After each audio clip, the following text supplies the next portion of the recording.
Sirens echoed over Kyiv as Russian ballistic missiles crossed the sky toward the Ukrainian capital, but not all the projectiles were intercepted. Residential buildings shook with the explosions. Rescue teams worked among the rubble, and the reality of a sustained Russian air campaign became visible once again. Moscow has intensified its long-range attacks against Ukrainian cities and infrastructure. In recent offensives, dozens of ballistic missiles were fired within a few hours, often combined with large numbers of drones. These ballistic projectiles, such as Iskander missiles, fly in steep trajectories and at high speed, making them difficult to detect and intercept in the available time. Ukraine faces a real limitation in this situation. There is a shortage of specific interceptor missiles for ballistic threats. Among them is the Patriot system, one of the most capable against this type of target, which relies mainly on PAC-3 missiles. Without a sufficient quantity of these interceptors, the batteries can't engage all simultaneous threats, especially when Russia launches larger salvos in a single night. Other systems, like the European SAMP-T system, help in some cases, but the volume of missiles available for ballistic systems remains Ukraine's main bottleneck. In recent months, Kyiv and its NATO partners have taken steps to try to ease this pressure. President Volodymyr Zelensky even stepped up his direct appeals for urgent transfers of these interceptors from existing Allied stockpiles in Europe, instead of waiting only for new productions within the United States.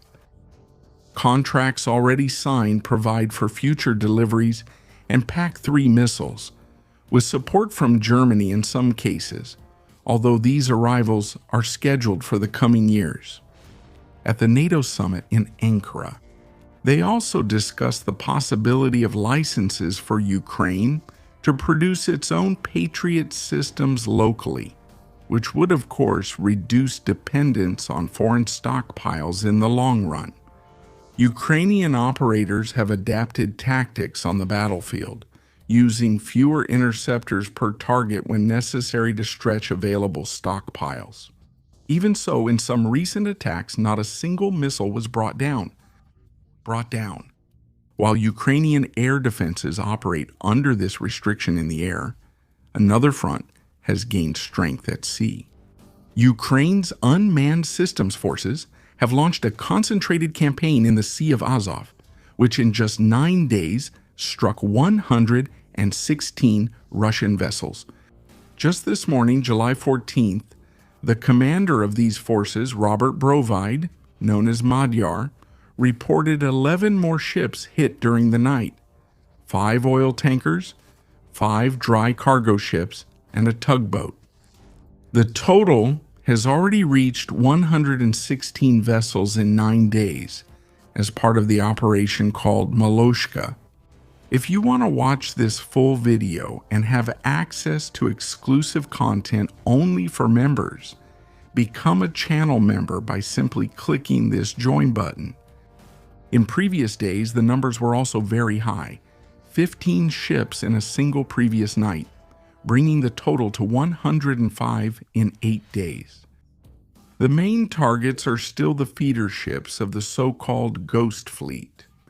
These are smaller, shallow draft vessels, about 140 meters long, with an approximate displacement of 7,000 tons. They operate almost exclusively in the Sea of Azov and the Volga-Don Canal, transporting oil and oil products from Russian ports and terminals to larger ships waiting in deeper waters of the Black Sea. A large oil tanker usually depends on 12 to 15 of these smaller vessels to complete its load. The Ghost Fleet exists precisely to circumvent international sanctions and price caps on Russian oil. The profits from these exports help finance Putin's war machine. By targeting the feeders, Ukraine not only damages individual ships, but also disrupts an essential logistical chain.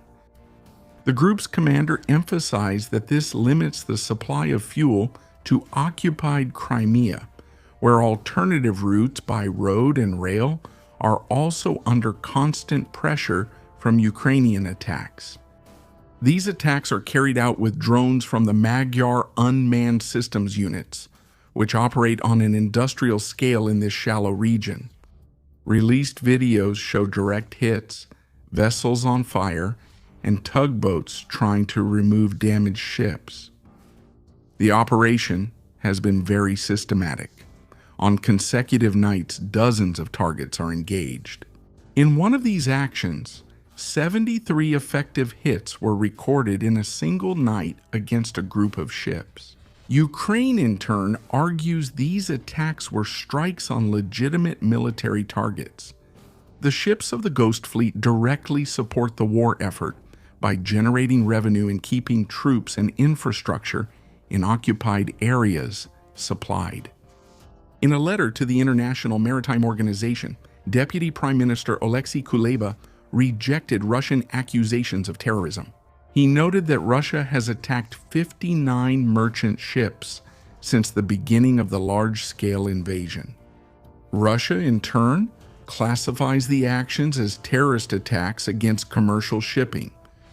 European countries, however, have stepped up measures against the Ghost Fleet, estimated at around 1,000 to 1,500 ships used to evade sanctions.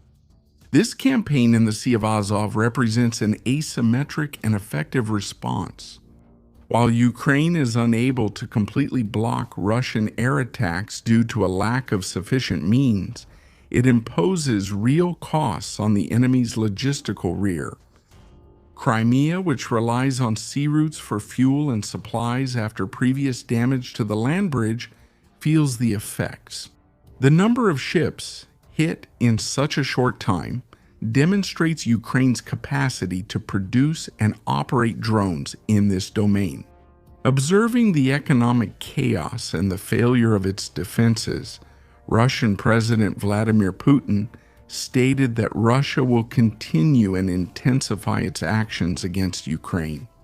Putin even indicated that the coordinated massive attacks against the infrastructure of the Ukrainian military complex and the targets that support it should proceed. In recent statements, Russian authorities stressed that Moscow will intensify the pressure to achieve its objectives. Become a member to watch this full video and receive exclusive content for members. Just click here on the join button. Now, I want to know your opinion. Do you think these Ukrainian attacks against Russia's Ghost Fleet will weaken Russia? And what about the Russian attacks against Ukraine? Subscribe to the channel and turn on notifications so you don't miss the next videos.